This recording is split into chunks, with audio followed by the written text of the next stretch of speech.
잠시 기도드리겠습니다. 하나님 아버지, 저희들을 수요예배 자리로 이끌어 주신 것 감사합니다. 예배 드리는 것이 하나님 앞에 구원받은 자들의 마땅한 도리라고 했습니다.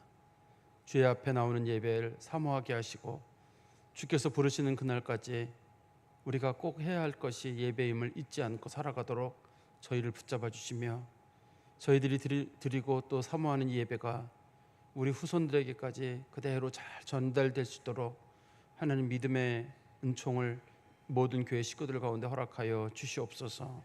특별히 오늘 찬양 올려드린 여종들을 하나님께서 기억하시고 찬양 가운데 영광 받으시며 복 내려 주옵소서. 예수 그리스도의 이름으로 기도하옵나이다. 아멘. 우리 오늘 읽었던 사무엘상 17장 5절부터 55절부터 18장 5절까지 말씀을 통해서 다윗과 요나단이라고 하는 제목으로 하나님 말씀 전하겠습니다. 우리가 다윗과 요나단 얘기 너무 잘 알잖아요. 잘 알긴 아는데 지금 말씀을 보다 보면서 궁금한 게 있어요. 저희들이 어떤 게 궁금하냐면, 다윗과 요나단은 너무 친했는데 둘이 왜 친했지? 둘이서 사귀었다는 얘기도 없고 알고 지냈다는 얘기도 없고, 근데 성경에 보니까 자기 생명보다 더 사랑했다, 그리고 자기 그만큼 사랑한 사람은 없었다, 이런 식으로 얘기를 하고 있거든요. 그리고 또 나중에 우리 사무엘하 1장 26절인가 그때 이제 요나단 죽고 난 다음에 다윗이 크게 슬퍼하는 장면이 있거든요. 그리고 다윗이 평생에 자기가 꼭 은혜를 갚는 사람이 누구냐면 요나단의 아들 무비보셋이라고 불려지는 그 사람과 그 가족들에 대해서는 끝까지 은혜를 갚거든요. 그 도대체 무슨 사건 때문에 두 사람이 그렇게 됐는지, 우리가 성경 보다 다윗과 요나단은 친했다 정도는 아는데 둘이 그런 생각 갖게 되는 데는 뭐는 이유가 있을 거 아니에요. 우리가 이제 그거를 찾아가는 게 오늘 본문에 관련된 내용인데, 그거를 보려면 우리 앞에 있는 내용도 좀 같이 좀 봐야지만이 그 본문의 말씀을 좀 이해할 수가 있습니다. 우리가 지난번에 봤던 장면이 다윗과 골리앗의 그 유명한 전쟁이거든요. 사울 왕은 자기 군복을 입고 나가라고 했는데 다윗이 군복을 입고 나가면 전쟁에 못 이길 것 같으니까 자기가 평상시 입던 그런 복장에다가 또 자기가 사용하던 무기를 들고, 막대기랑 무린매라고 소위 불려지는, 우리는 그걸 이제 물맷돌이라고 불려주기도 하죠. 그래서 무린매를 들고 다윗이 나가서 골리앗을 무찌르는 장면을 저희들이 봤습니다, 지난번에. 그때 이제 골리앗이 다윗을 보고, 다윗이 특별히 막대기를 들고 나온 걸 보고 네가 나를 개로 아느냐, 그러면서 자기 신 다곤과 아스타롯의 이름으로 다윗을 저주하는 사건이 있었어요. 그때 다윗이 뭐라 했냐면, 너는 창과 검으로 나오지만 나는 만군의 여호와 이름으로 나간다. 무기는 네가 쓸지 모르지만 나는 하나님의 이름으로 나간다. 그러니 내가 싸우는 싸움은 내가 싸우는 게 아니라 하나님이 싸우는 거다. 그래서 자기의 그 싸움에 하나님을 끌어들이는 거예요. 그 싸움에 하나님을 끌어들여가지고 이제는 이 싸움에서 내가 이기면 하나님이 이기는 거고 내가 지면 하나님이 지는 거니까 하나님 알아서 하십시오 하는 그런 것처럼 하나님을 그 싸움에 끌어들이는데, 그 싸움에서 하나님께서 다윗으로 하여금 이길 수 있도록 그렇게 이제 하나님께서 은혜를 베푸셨거든요. 근데 그 싸움의 내용에 보면 어떤 내용이 나오냐면, 골리앗이 다윗에게 서서히 다가올 때 다윗이 빨리 달려가면서 사울에게 접근해가지고 가까이 가서 그 물맷돌이죠. 물맷돌에다가 물매에다 돌을 집어넣고 던져가지고 그 골리앗의 이마를 맞추고 골리앗이 쓰러지니까 골리앗의 칼을 빼가지고 골리앗의 목을 자르고, 그리고 그 목을 자른 것을 들고 사울 왕이 오는 게까지가 이제 오늘 본문에 기록이 되어 있거든요. 근데 끝부분에는 어떤 내용이 있었냐면, 다윗이 골리앗의 목을 잘라가지고 예루살렘에 갖다 놨다 그러는데, 제가 그때 설명드렸었는데 이때부터 시작해가지고 이스라엘 백성들이 예루살렘을 차지할 때까지는 한 20년 정도 세월이 지나야 되는 일입니다. 이게 지나야 되는 일이기 때문에 곧바로 갖다 줬다기는 보기는 어렵고, 세월이 한참 지난 다음에 다윗이 골리앗의 머리를 예루살렘에 갖다 놨다고 보는 게 좋을 것 같아요. 그렇게 성경을 이해하는 게 훨씬 나을 것 같고, 그 다음에 이 다윗이 그 골리앗의 칼을 자기 집에 갖다 놨다고 되어 있는데, 성경적 문맥을 잘 보다 보면 자기 집이라기보다는 여호와의 장막, 당시 아히멜렉이 그 제사장으로 있었거든요. 거기 아히멜렉의 장막에다 그걸 갖다 놓게 됩니다. 나중에 사울 왕을 피해 도망갈 때 다윗이 그 장막에서 그 칼을 가지고 떠나게 되는 장면이 성경에 기록이 되어 있기 때문에, 그래서 성경 말씀에 이렇게 되어 있는 내용들은 분명히 우리가 볼 땐 이해가 안 되는 본문이 있습니다만, 그 하나님 말씀을 잘 새겨 보다 보면 하나님 말씀 크게 오해 없이 본문을 좀 이해할 수 있을 것 같아요. 오늘 본문에 있는 말씀도 어떤 내용이 기록되어 있냐면 특별히 55절부터 8장 5절까지가 우리가 소위 그 히브리어, 이거 좀 히브리어 성경으로 된 거, 히브리어 성경을 가지고 우리가 이제 마소라 텍스트라고 불러요. 보통의 경우 마소라 텍스트라고 하는 거는 유대인 중에 특히 이제 중세 시대에 마소라라고 하는 한 가문이 있었어요. 그 가문들이 죽을 때까지 이 하나님 말씀만 옮겨 적는 일을 자신들의 소명으로 삼았던 사람들이 있어요. 그래서 그 마소라 텍스트라고 하는 그 본문에 그 근거에서 우리가 성경책을 보고 있거든요. 그런데 우리가 성경을 보다가 간혹 의혹이 생겼어요. 마소라 사람들은 중세 시대의 사람들인데, 우리가 보니 서양에서 중세라고 말하는 건 주로 언제부터냐면 그 서기 500년부터 시작해가지고 종교개혁 있을 때까지를 중세라고 부르거든요.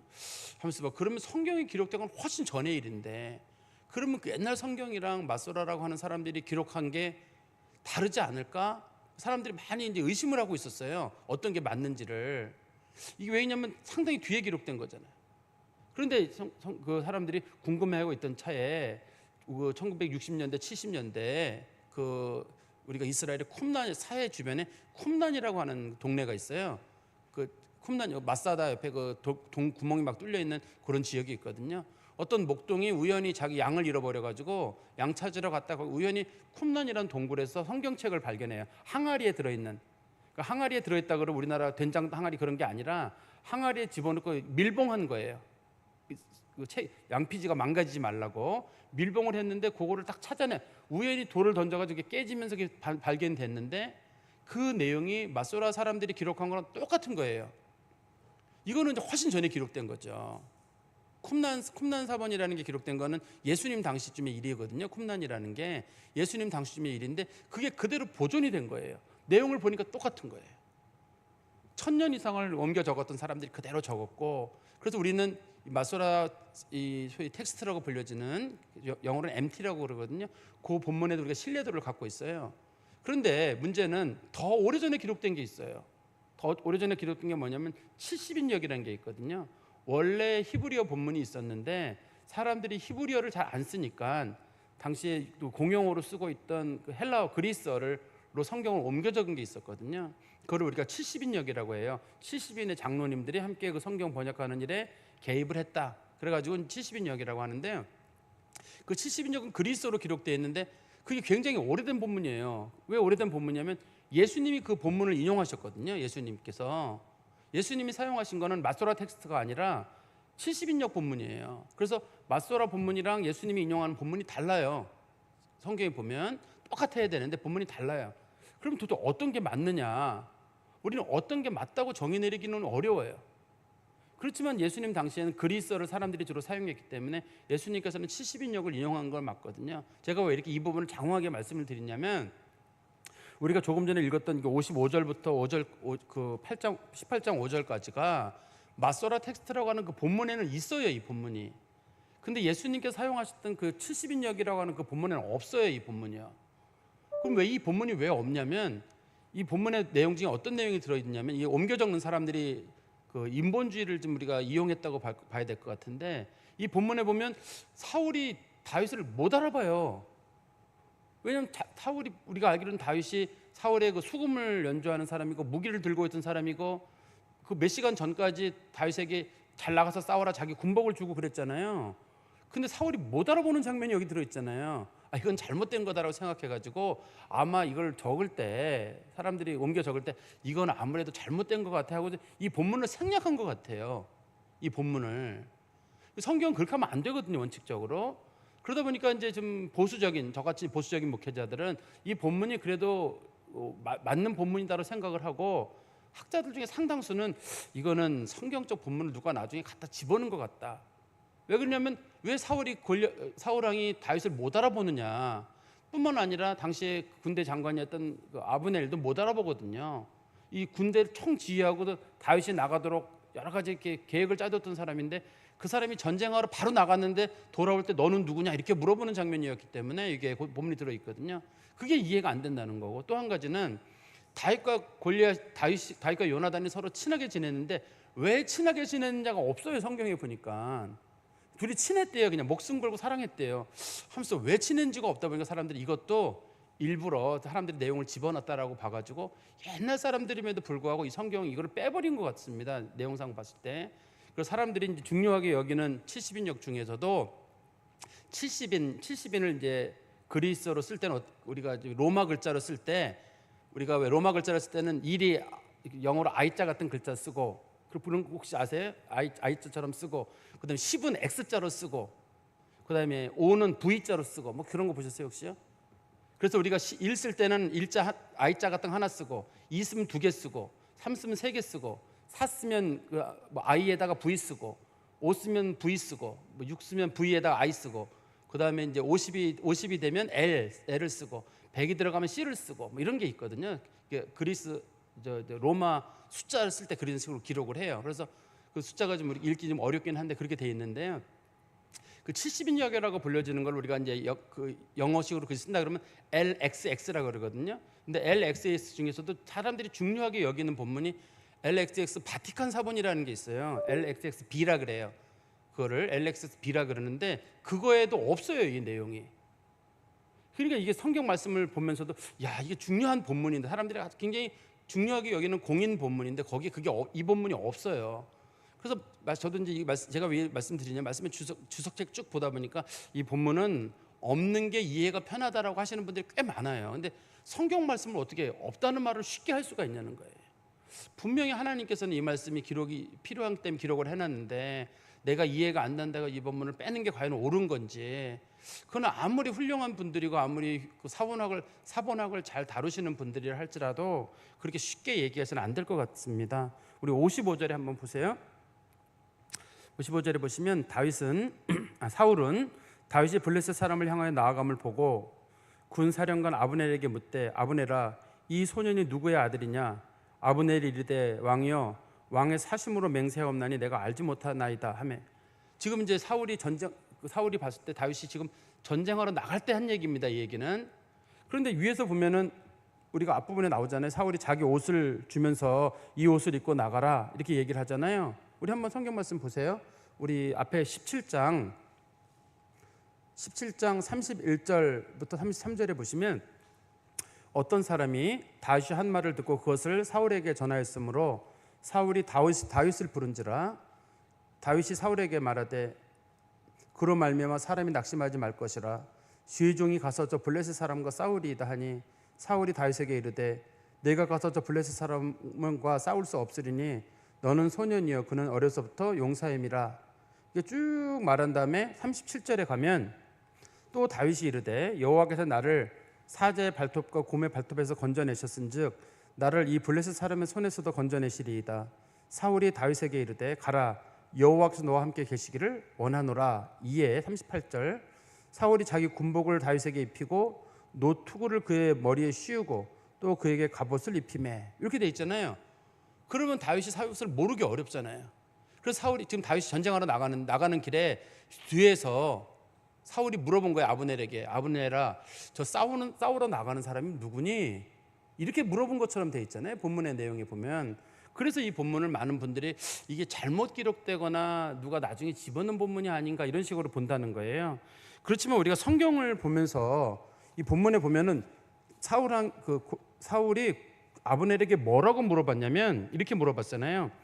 이 소년이 누구의 아들이냐라고 물어봤어요. 누구냐고 물어본 게 아니라 잘 보시면 누구의 아들이냐고 아버지가 누구냐고 물어본 거거든요. 이게 지금 다윗은 알아요 누군지는. 또 자기 수금을 연주하는 일을 했었거든요. 다 알고는 있는데 누구의 아들인지를 몰라요. 이제 누구의 아들인지가 그거를 누구의 아들인지를 확인을 통해 가지고 그 사람이 성 같은 걸 확인할 수 있죠. 당시 이스라엘은 성이 없어요. 성이 없기 때문에 다윗을 부를 때 이새의 아들 다윗 그래야지 그 사람 이름이에요. 왜냐하면 다윗이라는 이름이 동네의 흔한 이름이에요. 예를 들어 성경에서 가장 흔한 이름은 구약 시대에 미리암이 제일 흔한 이름이에요. 여자 중에 60%가 미리암이에요. 흔한 이름. 신약 시대에는 우리 예수님 십자가 밑에 있던 여자 중에 그 5명인가 중에 4명인가가 마리아예요. 다 마리아예요. 그런 것처럼 이름이 흔할 때 그럼 마리아가 많을 때 누구의 마리아냐 할 때 누구의 딸 마리아, 누구의 부인 마리아 이런 식으로 불러야 되거든요. 성이 없었기 때문에.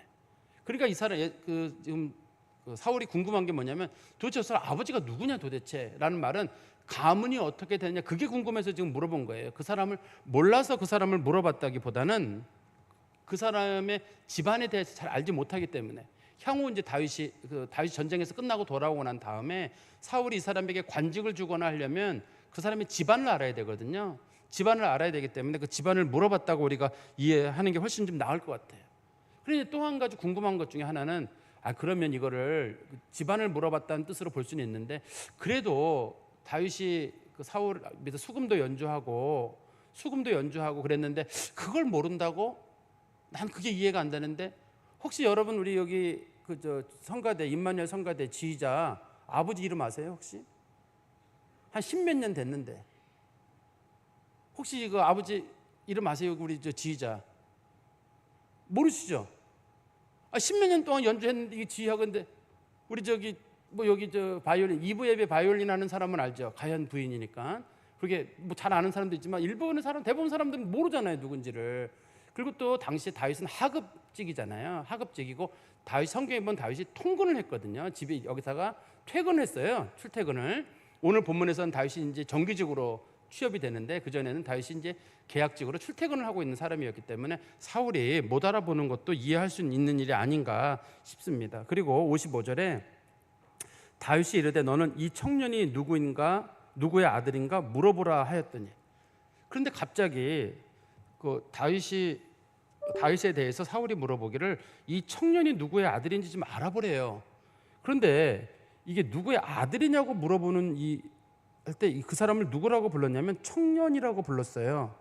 우리 33절에 다시 한번 보세요. 33절에는 사울이 다윗에게 이르되 내가 가서 저 블레셋 사람과 싸울 수 없으니 너는 소년이다.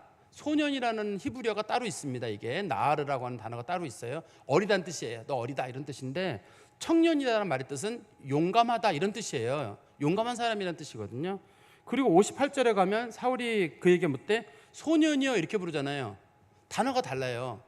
그러니까 이 소년이란 말의 뜻은 나이가 어리다라는 뜻이고 청년이라는 말의 뜻은 용감하다는 뜻이거든요. 그러니까 사울이 볼 때 분명히 어린애를 같은 애를 내가 내보낸 거는 맞는데 나가서 싸우는 모습을 보니까 이게 큰 용사 같은 거예요. 그래서 이제를 소년이라고 부르지 않고 청년이라는 용어로 부르는 겁니다. 여기서 용감한 사람. 자기가 분명히 나갈 때는 어린 다윗이 한 17살쯤 돼 보이는 애가 나갔는데 가서 전쟁하고 하는 모습을 보니까 그 사람이 아닌 것 같은 거예요. 그러니까 하나님께서 하나님의 옷을 입혀주시고 하나님의 은혜를 덮어주니까 사람들이 그 사람을 못 알아볼 만큼 용감한 사람이 돼 있었던 거잖아요. 사람이 나중에 이제 만나보니까 다시 보세요. 58절에 보니까 직접 만나보니까 소년이에요. 어린애예요. 근데 이 본문에 자세히 보면 56절에서는 그를 청년이라고 부르거든요. 아주 히브리어로 쓰는 용어가 따로 있습니다. 그거를요. 다른 용어가 따로 있기 때문에 우리가 다윗을 봤을 때 사울이 못 알아본 이유는 크게는 그의 아버지에 대해서 몰랐던 부분이 하나가 있고 두 번째는 싸우는 그의 모습이 너무 용맹하고 하나님께서 그를 용사의 모습으로 덧입혀 주셨기 때문에 평상시에 자기들이 알고 있던 다윗의 모습과는 다른 모습이었다 이렇게 보는 게 우리가 맞을 것 같아요. 그리고 57절입니다. 다윗이 그 블레셋 사람을 죽이고 돌아올 때에 그 블레셋 사람의 머리가 그의 손에 있은 채 아브넬이 그를 사울 앞으로 인도하니 사울 앞으로 데리고 왔어요. 다윗이 올 때 어떻게 왔냐면 골리앗의 머리를 잘라가지고 손에 들고 왔거든요. 여기까지. 그때 사울이 그에게 묻되 소년이여 누구의 아들이냐 하니 다윗이 대답하되 나는 주의 종 베들레헴 사람 이새의 아들이니이다. 또 물어봤어요. 너 누구네 집 아들이냐라고 물어봤는 게 네 애비가 누구냐 이렇게 물어보는 게 아니라 이제 이 사람의 성씨를 물어보는 겁니다. 이게 성씨를 물어보는 것처럼 해가지고 이 사람에게 관직을 주려 하는 거거든요. 근데 가까이까지 왔는데도 못 알아보잖아요. 너 누구냐고. 분명히 자기 악기 연주하는 사람이었는데 못 알아보는 이유는 지금 다윗이 골리앗하고 싸우고 왔을 때 머리를 들고 왔으니 다윗의 몸에 피투성이가 됐을 거로 보여요. 피투성이가 됐을 거고 이 머리를 들고 있는 이 모습이 머리만 들고 깨끗한 모습으로 오기는 어렵지 않겠어요? 피 한 방울 흘리지 않고 그냥 깨끗하게 오기보다는 몸에 막 피가 튀어 있으니까 그 모습을 보면서 도대체 너 누구냐? 그러니까 그 싸움이 얼만큼 치열했는지를 그 치열한 싸움 가운데 다윗이 전쟁에 승리하고 돌아온 게 아닌가 우리가 말씀을 보면서 이렇게 확인할 수 있어요. 그래서 이게 소년에서 청년으로 용어가 바뀌고 사울이 다윗을 못 알아보는 이 과정은 하나님께서 다윗이라고 하는 사람을 소년 다윗에서 청년 다윗으로 그의 모습을 바꿔준 거예요.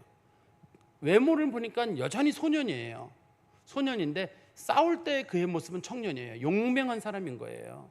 하나님께서 사용하시면 용사가 되는 거고, 하나님이 사용하지 않는 평범한 모습은 그냥 소년이 되는 거고, 사람들은 계속 그의 모습을 얕잡아 보고 그를 부를 때 소년이라고 부르겠지만, 하나님이 옷 입혀주니까 골리앗과 싸울 수 있을 만큼의 용맹한 사람이 되는 겁니다. 그래서 우리 그리스도인들도 하나님을 덧입는 사람들은 그냥 내 일반 자연인인 거고, 하나님을 덧입는 사람들은 용사가 되는 거예요. 믿음이라고 하는 그 무겁고 힘 있는 것을 가진 사람들은 세상이 감당할 수 없는 사람이 되는 거고, 믿음이라고 하는 게 없는 사람들은 겁먹는 보통의 사람일 거예요. 얼만큼 그 사람이 하나님을 신뢰하느냐, 하나님의 능력을 믿느냐가 그 사람의 됨됨이거든요. 저는 우리 성도님께서도 지금의 내 모습 그대로가 아니라 하나님을 붙잡는 그 믿음을 덧입어서 사람들이 볼 때도, 야, 저 사람 나 되게 얕잡아 봤는데 믿음 대단한 사람이다. 저 사람 뒤에는 하나님이 있구나. 하나님이 저 사람을 사용하시는구나 라는 것들을 우리가 보여줄 수 있으려면 지금보다 더 하나님을 신뢰하고 더 하나님께 매달리고 하나님만 붙잡는 그런 마음이 우리 가운데 있어야 할 겁니다. 그리고 우리 18장 1절에 보시면 다윗이 사울에게 말하기를 마침에, 자기 아버지가 이새라고 얘기하고 자기는 베들레헴 사람이라고 다윗이 사울에게 보고를 했을 때 그런 뜻이에요. 보고를 마침에 요나단의 마음이 다윗의 마음과 하나가 되어 요나단이 그를 자기 생명같이 사랑하니라. 여기 보면은 그 사랑했다는 내용이 들어있는, 자기 생명처럼 사랑했다고 돼 있고 마음이 하나가 돼 있어. 다윗도 요나단을 사랑하고 요나단도 다윗을 사랑했고 자기 생명보다 더 사랑했다고 이렇게 돼 있단 말이에요, 이게요. 그럼 도대체 무슨 사건이 있었는가, 이 본문 내에. 그래서 이 본문도 우리가 볼 때는 참 뭐 잘 아는 본문이라 익숙한데, 어떤 분들은 이게 여기 들어있으면 안 되는데 싶어서 이 본문을 이제 빼고 싶어 하는 사람들이 있는 거예요. 그런데 이 본문을 보다 보면 요나단이라고 하는 사람이 아주 겸손한 태도, 그러니까 믿음이라고 하는 걸 차원에서 보면 다윗이 믿음이 더 좋은 사람이에요. 더 좋은 사람인데 인품과 사랑의 그런 걸 차원에서 보면은 요나단이 훨씬 좀 나은 사람인데요. 그러면 두 사람이 보면 마음이 하나가 됐다 할 때, 마음이라는 말이 그 히브리어로 뜻이 마음을 나타내는 단어가 따로 있고 영혼을 나타내는 말이 따로 있어요. 여기는 영혼을 나타내는 말이거든요. 두 사람이 영혼으로 한 사람이 되었다 뜻이에요. 그 영혼으로 한 마음이 되었다는 말은 그 요나단이 봤을 때, 저 사람의 그 믿음 있잖아요. 저 믿음과 저 용기는 보통 사람이 가질 수 있는 게 아니에요. 10몇 살짜리 아이가 저 전쟁에 나가서 이긴다? 상상도 못하네. 도대체 저는 얼마나 믿음을 가졌길래, 얼마나 용기를 가졌길래 이 남자다움의 그 모습을 보고 요나단이 그 마음에 반한 거예요. 야, 저 믿음 대단하다. 저 용기가 대단하다. 또 다윗도 지금 자기는 엘라 골짜기에서 이긴 거잖아요. 이 일이 있기 몇 년 전에 요나단이라고 하는 사람이 믹마스 전투라는 전투가 있었어요. 블레셋과 큰 전투가 있었거든요. 그때 블레셋이 나라가 망할 지경이어가지고 사울왕이 큰 실수를 한 사건이 있었습니다. 제사 드리면 안 되는데 제사 드린 사건이 있었거든요. 그때 사무엘이 하지 말라고 했는데, 그때 다들 포기하고 있는 그 시점에 자기랑 자기 부하 2명을 가지고 유격전을 해가지고 블레셋을 무너뜨려가지고 이스라엘이 승리한 전쟁이 있어요. 그게 믹마스 전투라고 합니다. 그 전쟁을 승리로 이끈 사람이 누구냐면 요나단이에요. 다윗만 위대한 게 아니라, 다윗은 지금 골리앗을 쓰러뜨린 그 전쟁에서 이긴 거지만 이 요나단의 마음속에도, 다윗의 마음속에도 요나단이라고 하는 사람은, 저 사람은 대단한 민족의 영웅이에요.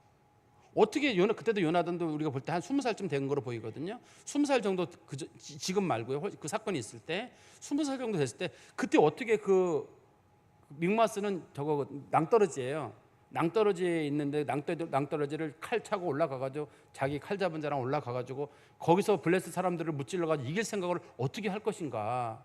마치 우리 옛날 역사에 보면은 한니발이라고 하는 장군이 알프스 산을 넘어가 전쟁에 승리하는 장면이 있잖아요. 한니발이 알프스를 넘으려 상상도 못했는데 그 전쟁에 이긴 것처럼, 그런 거예요. 상상도 못하는 방법으로 전쟁에 이기는 거거든요.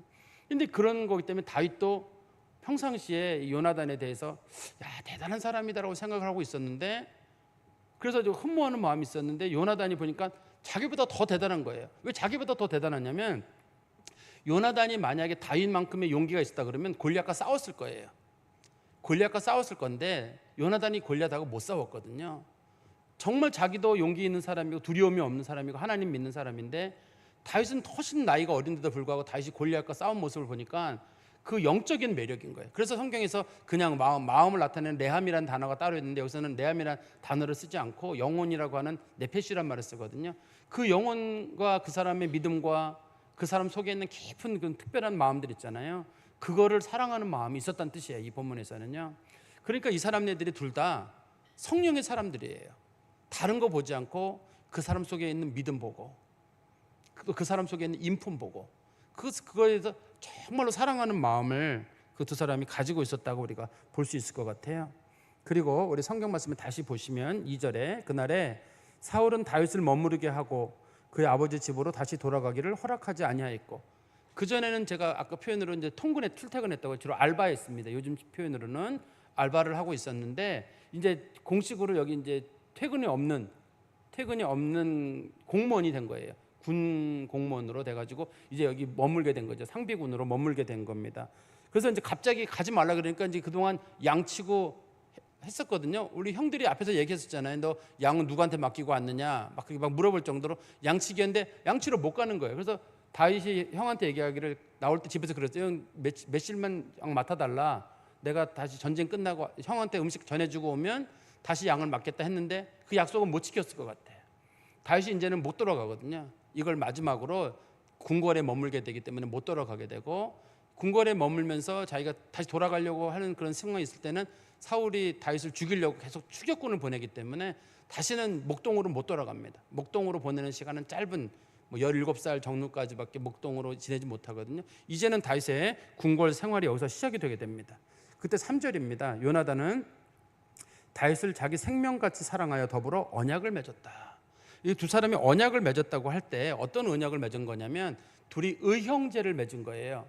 성경에 보면 나옵니다. 그 뜻이. 우리 한번 보세요. 사무엘하 1장 26절에 보시면 사무엘하 1장 26절입니다. 그때가 이 요나단이 죽었을 때 다윗이 요나단의 죽음을 애도하면서 부른 노래예요. 사무엘하 1장이요.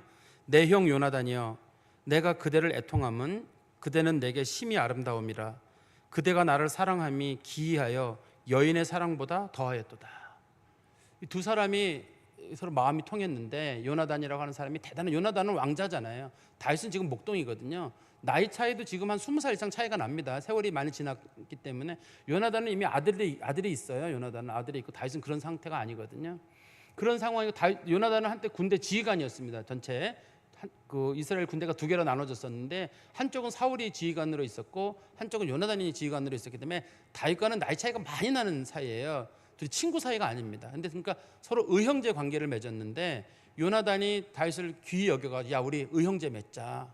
그래가지고 이제 의형제를 맺은 거예요. 그래서 요나단이 죽자마자 다윗이 내 형 요나단이여라고 이렇게 표현을 쓰고 있는 거거든요. 근데 그 의형제를 맺으면서 이제부터는 다윗과 요나단의 관계가 서로 한번 약속을 한 거기 때문에 다시는 깨지지가 않아요.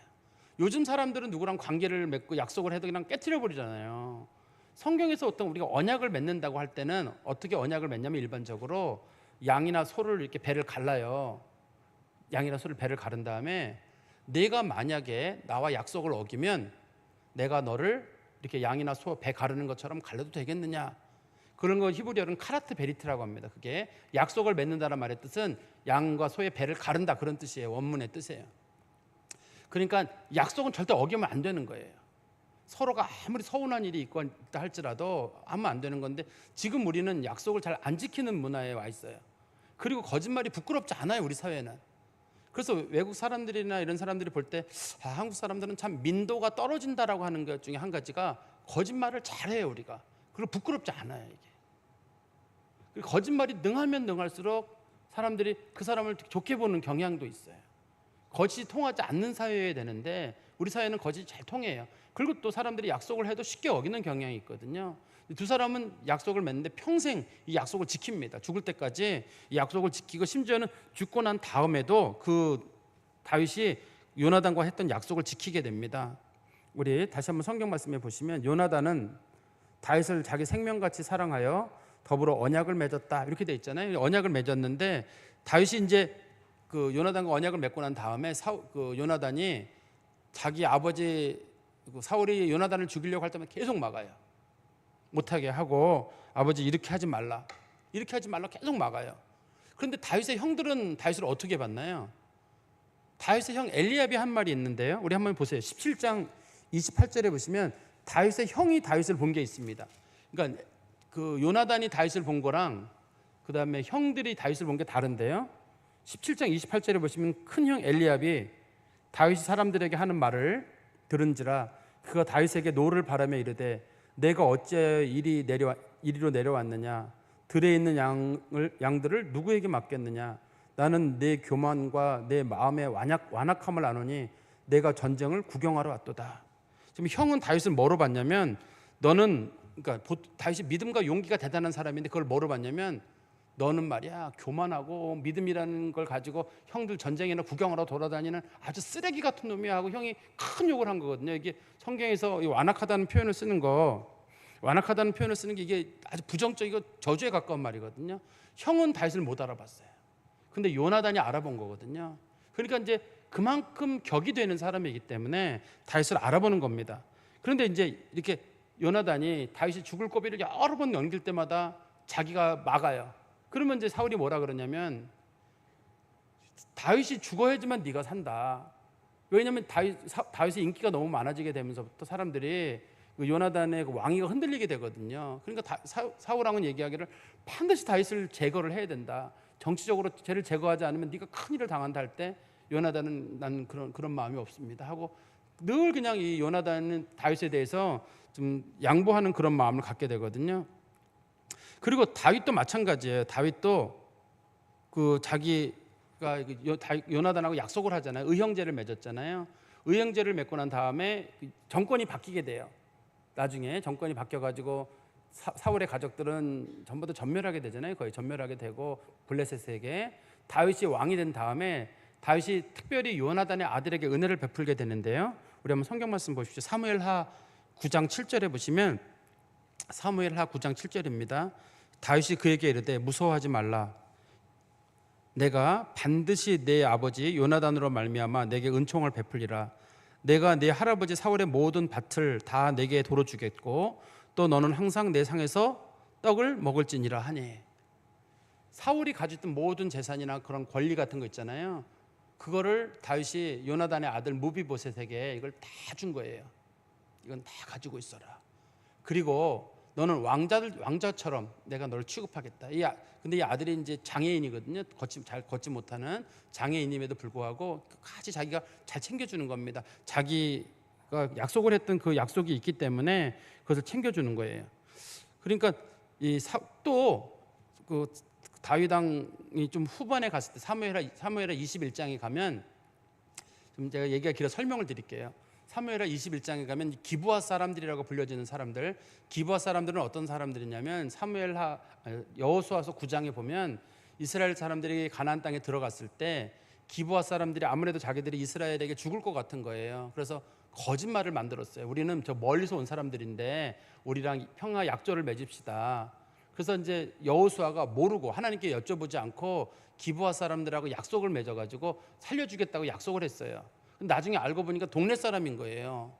그래서 왜 우리를 속였느냐 그랬더니 이만저만을 속였다 얘기를 하니까 그럼 너희들이 평생 이스라엘 사람들의 노예로 지내겠느냐? 노예로 지내겠습니다 라고 약속을 해가지고 그 약속이 이루어지게 되거든요. 이루어지게 됐는데 그 사울 왕이 백성들의 마음을 얻으려고 이스라엘 속에 들어가고 있는 기브아 사람들을 거의 대부분 죽인 사건이 있었어요. 거의 대부분 죽인 사건이 있었는데 그 사건에 대해서 기브아 사람들이 자기들은 이스라엘의 종이 됐지만 그래도 이스라엘 백성처럼 자신들은 살아왔는데 400여 년의 인생을 살아왔는데 갑자기 사울 왕이 자기 힘을 얻으려고 그 좀 잘 지내고 있는 기브아 사람들을 거의 전멸시킨 사건이 있어가지고 그 사람네들이 하나님께 뭐라 기도했냐면 우리들의 이 억울함을 풀어달라. 그래서 성경에 보면 사무엘하 21장에 보면 그 하나님께서 그 억울함을 들으시사 3년 동안 비가 내리지 않게 하셨다 이렇게 돼 있어요. 3년 동안 비가 내리지 않는 큰 가뭄이 있게 되니까 다윗이 하나님께 기도해요. 하나님, 이 가뭄의 원인은 무엇입니까? 하니까 사울이 그 사람들을 너무 잔인하게 죽인 거에 대해서 그 사람들이 그렇게 억울해하고 있어서 생긴 일이다. 내가 가서 그걸 풀어줘라. 그래서 그래서 다윗이 기브아 사람들을 찾아가서 얘기를 해요. 어떻게 하면 좋겠냐 그랬더니만 우린 다른 거 원하지 않는다. 사울의 가족 7명을 죽여달라. 아들. 사울의 아들 7명을 죽여달라는 거예요. 그러면 사울의 아들 중에는 사울의 친자식들은 다 죽었거든요. 전쟁에서 길보아 전투 다 죽었어요. 근데 사울의 첩이 있었거든요. 아야라고 하는 리스바라고 불려지는 그 여자가 있는데 그 여자랑 사이에서 난 첩에게서 난 자식이 둘이 있고, 그 다음에 사울 요나단의 아들 무비보셋이 살아 있고, 그 다음에 이제 다윗이 원래 사울 왕의 큰 딸 메랍이랑 결혼하려고 그랬었거든요. 근데 메랍이 낳은 아들이 5이 있어요. 그러니까 당시에 친인척들을 따지고 보면 8명 정도가 있는 거예요. 살아있는 사람이. 사울의 첩의 자식이 2, 그 다음에 사울의 딸의 자식들이 5 이렇게 있고, 그 다음에 요나단의 아들 무비보셋이 살아 있는데, 무비보셋이 사실은 제일 적자예요. 여기서 적자이기 때문에 이 사람 꼭 죽어야 되거든요. 다윗이 이 사람 한 사람만 빼달라, 그리고 나머지 사람들은 목매어달라 죽이라고 해요. 그 8명이 사울이 살았던 곳에서 목매달아 죽임을 당하게 되고, 그날 비가 내리거든요. 성경에 보면. 근데 그 사건에서도 다윗이 꼭 약속을 지켜요. 꼭 약속을 지켜가지고 이 요나단의 아들은 꼭 살려내는 일이 성경에 보면 있습니다. 그러니까 다윗도 그 약속을 잘 지키는 사람이라고 우리가 볼 수 있을 것 같아요. 그리고 성경 말씀 다시 가보시면 우리 사무엘상 18장 4절에 요나단이 자기가 입었던 겉옷을 벗어 다윗에게 주었고 자기의 군복과 칼과 활과 띠도 그리하였더라. 우리가 보면 선물 주는 것 같지. 우리 옷 바꿔 입을래? 하고 이렇게 그런 것처럼 보이잖아요. 근데 성경에서 이렇게 군복, 그 다음에 칼, 활, 띠를 준다는 건 자기가 가지고 있는 모든 권한을 양도한다는 뜻이에요. 왕자의 권한을 내가 너에게 넘겨주겠다, 이렇게 약속하는 거예요. 그렇기 때문에 이 요나단이라고 하는 사람이 상당한 정도의 사람입니다. 자기가 자연스럽게 당연직 왕이 다음 순서거든요. 큰아들이기 때문에 자연스럽게 왕이 되는 사람인데도 불구하고 요나단이 자기가 왕의 권한을 다윗에게 넘기는 거예요. 이 자리에서 넘기는 거예요. 우리 성경에서 보면은 그런 민수기에 보면 나오죠. 민수기 20장인가 보면은 아론 죽을 때 아론의 옷을 벗어 가지고 그의 아들에게 입히잖아요. 옷을 벗어 입히게 되면 그 사람이 대제사장이 되는 거예요. 아론이 입었던 옷을 입히면 대제사장이 되는 거예요. 그 20장 26절부터 그 28절까지 보면 나오거든요. 그런 것처럼 옷을 벗어 입힌다는 얘기는 모든 권리 권한 다 넘긴다는 뜻입니다. 실제로는. 그런데 이제 이 요나단이 봤을 때, 요나단이 우리가 볼 때는 목사님이 너무 좀 억측을 하는 게 아니고 옷 벗어줬다고 그게 왕이 양도가 된다는 건 좀 지나치지 않을까 하는데, 이후에 요나단이 하는 말들을 들어보시면 요나단이 그 왕위를 양도했다는 걸 알 수가 있습니다. 우리 성경 말씀에 한번 보시면 사무엘상 23장 17절에 보세요. 사무엘상 23장 17절에 보시면 곧 요나단이 그에게 이르기를 두려워하지 말라. 내 아버지 사울의 손이 내게 미치지 못할 것이요 너는 이스라엘의 왕이 되고 나는 내 다음에 될 것을 내 아버지 사울도 안다 하니라. 이미 왕위가 넘어갔고 네가 왕이 된다는 것을 알고 있다는 뜻이에요. 그리고 사무엘상 20장 14절에 보시면 요나단이 다윗에게 하는 말인데, 너는 내가 사는 날 동안에 여호와의 인자하심을 내게 베풀어 나를 죽지 않게 할 뿐 아니라 내 가족들 돌봐달라는 것까지 부탁을 하거든요. 그러니까 요나단이 왕인데, 향후 왕이 계승 순위 1인데 다윗에게 얘기하기를 내가 나중에 잘 되거든, 왕이 되거든 나와 우리 가족들을 잊지 말아달라 이렇게 부탁한다는 얘기는 자기가 자기의 왕위를 다윗에게 넘겨주는 일을 했다는 뜻입니다. 그러니까 믿음만 놓고 보면 다윗이 대단한 사람이에요. 그러나 사랑과 인품으로만 놓고 보면 요나단이 대단한 사람이에요. 요나단은 너무 큰 걸 양보하는 거잖아요, 지금요. 근데 요나단이라는 사람이 다윗이 골리앗을 이긴 그 장면을 보고 나보니까 보통 사람이 아닌 거예요. 저 사람은요. 자기도 지난번 믹마스 전투에서 큰 공을 세워봤지만 저 사람은 하나님이 돕지 않고서는 저 전쟁을 못 이기는 전쟁을 한 거예요.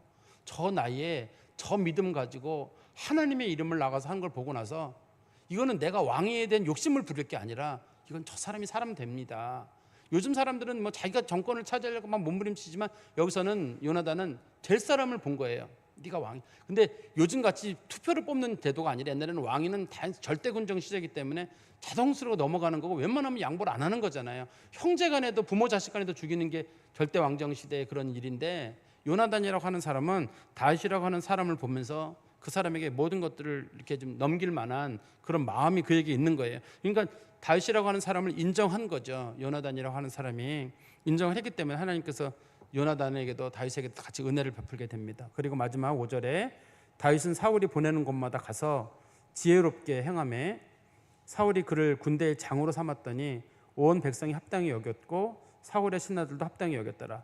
군대의 장이 됐다고 하는데 군대 장관은 당시에 그 사울의 군대 장관은 아브넬이 군대 장관이거든요. 그 사촌입니다. 아브넬이랑 사촌이기 때문에 아브넬이 군대 장관이 되고 여기서 군대장이라는 말은 아마도 한 천부장쯤 됐을 것 같아요. 뒤에 가면 다윗이 이제 야전 천부장으로 나가게 되거든요. 지금은 이제 궁궐에 있는 군대장이 되지만 나중에 야전에 나가게 되는데 이 본문에서는 근데 이런 표현이 있잖아요. 지혜롭게 행했다라는 말의 뜻은 전략과 전술에 능한 사람이 되었다라는 뜻으로 우리가 볼 수 있을 것 같아요. 설명은 안 붙어 있는데 지혜롭게라만 돼 있는데 전략과 전술이 뛰어난 사람이에요. 우리가 아까 말씀드린 엘라 전투 있잖아요. 그 골리앗하고 싸운 그 엘라 전투라고 하는데 엘라 전투에서도 다윗이 그냥 막대기 들고 나가가지고 골리앗 나와 그 막 때리고 그런 게 아니잖아요. 자기가 나갈 때는 막대기만 들고 나가서 적을 기만한 다음에 가까이 달려가가지고 주머니에 돌멩이를 꺼내가 던진 거거든요. 마치 아무것도 안 가지고 간 것처럼 해가지고 자기가 봤을 때는 저 적을 이길 수 있는 방법은 숨기고 가가지고 적이 방심했을 때 그 방심한 틈을 이용해 돌멩이를 던져서 맞추는 게 그게 유일한 방법인 거예요. 그러니까 하나님이 도우신 사람이기도 하지만 그 전략과 전술이 뛰어난 사람인 거거든요. 그러니까 사람들이 볼 때 아, 다윗 저 사람 진짜 어린 나이지만 군대의 장이 될 만하다. 또 사울의 신하들도 늘 견제하는 사람들도 저 사람은 군대 장이 될 만하다 이런 마음을 가졌다는 겁니다. 우리가 좀 말씀을 결론을 맺으면 이 다윗과 골리앗의 전쟁 이후에 다윗은 그 위상이 달라지게 돼요. 분명히 이제 목동에서 출발했는데 그 전쟁 하나로 인해 가지고 이제 사울의 사위가 되는 과정이 하나가 남아 있고 그다음에 요나단을 하나 얻게 되고 그다음에 군대의 장도 되게 되고 하나님께서 다윗에게 전쟁 하나를 통해 가지고 엄청난 은혜를 베풀어 주시는 거예요. 그 사건 하나가 다윗의 인생을 바꾸는 사건이 되는 거예요.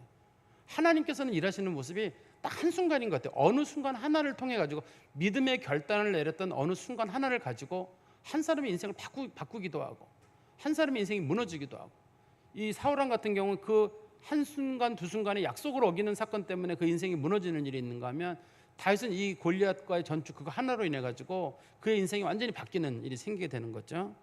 그리고 우리가 또 한 가지는 보면 왜 그렇게 요나단은 이렇게 양보를 잘했을까? 아무리 뭐 싸움을 잘하는 사람이고 또 그렇게 용맹한 사람이고 지혜로운 사람이라 그래도 그렇게 왕권을 물려주기는 어려웠을 것 같은데. 그런데 우리가 성경을 보다 보면 저 사람들은 성령의 사람들이다. 다윗 제가 여러 번 말씀드렸죠. 다윗이 요나단보다 위대한 이유는 다윗의 후손에서 그리스도가 나와요. 이 사울의 후손은 그냥 끝나가거든요. 그 뒤에는 그리스도가 나오기 때문에 하나님께서는 다윗에게 계속 복을 주고 복을 주는 거예요. 하나님께서는 다윗이라고 하는 사람에게 특별히 은혜를 주시고 다윗의 잘못을 범할 때도 다른 사람들에게는 하나님께서 엄하게 대하시지만 다윗에게는 또 기회를 주고 하나님께서 이 다윗이라는 인물을 위대하게 만드셔가지고 사람들을 보는 사람마다 다윗의 자손 예수여라는 말이 나오게 하려고 그 가문을 복주시는 일이 있는데 지금도 보면은 하나님께서 요나단을 통해 다윗을 세워가시는 거잖아요. 다윗이 위대한 게 아니라 다윗의 후손으로 오시는 그리스도가 위대한 거고 그리스도를 품은 사람들은 하나님 세워주신다는 뜻이잖아요. 다윗은 물론 그리스도의 육체적인 조상이어서 그렇게 세워줌을 받지만 우리는 그런 육체적인 조상 관계는 연결되지는 않습니다만 우리는 그리스도를 마음에 품고 그리스도의 신앙을 가지고 나아가면 하나님이 세워주는 약속이에요. 제가 말씀드린 대로 품성, 인격, 사랑, 요나단이 완벽한 사람이에요. 다윗은 그러지 못해요. 다윗은 배신도 잘하고요. 자기 부하들도 죽게 하고 그래. 요나단은 그런 게 일절 없는 사람이에요. 그렇지만 하나님은 요나단을 쓰지 않고 다윗을 사용하세요. 다윗을 사용하시고 이 다윗을 통해서 메시아가 태어나게 하시는 일도 하나님이 하시는 일이거든요. 그러니까 하나님께서 보시는 건 하나님에 대한 믿음이에요. 얼만큼 하나님을 더 믿느냐, 얼만큼 하나님을 정말 간절한 마음으로 믿느냐. 하나님이 원하시는 건 믿음의 정도인 것 같아요. 그러니까 우리들도 많이 부족하더라도 하나님 믿는 그 믿음, 하나님께 맡기는 믿음, 그것만은 누구에게도 양보할 수 없는 만큼 강한 그런 성도가 되시기를 간절히 소망합니다. 기도하겠습니다. 하나님 아버지, 주님 은혜 감사합니다. 하나님께서 다윗에게 성령을 부으시고 또 그에게 믿음을 주셔서 그가 새 사람이 되고 하나님 주신 능력으로 용사가 되고 또 용기 있는 사람이 되어서 골리앗을 무찌르고, 하나님께서 그에게 때마다 시마다 지혜를 주셔서 어디로 가든지 하나님이 함께 하시는 사람의 삶을 살게 하신 것 감사합니다. 하나님께서 보신 것은 그의 후손으로 태어나신 그리스도를 보신 것이 분명하지만 동시에 하나님께서 다윗의 믿음을 보신 것도 분명하다고 저희가 믿습니다. 하나님 아버지, 저희들도 항상 믿음으로 살게 하시고 부족하여도 하나님은 우리를 도우시고 우리를 돕는 자 중에 계시며 하나님이 우리의 편이 되신다는 사실을 늘 마음에 담고 사망의 음침한 골짜기를 지나든 험난한 길을 지나든 어떤 과정에서도 하나님에 대한 믿음 하나만은 정말 누구에게도 뒤지지 않는 온전한 믿음의 사람, 다 맡기고도 불안해하지 않는 온전한 믿음의 사람이 되게 하여 주시옵소서. 예수 그리스도의 이름으로 기도하옵나이다. 아멘.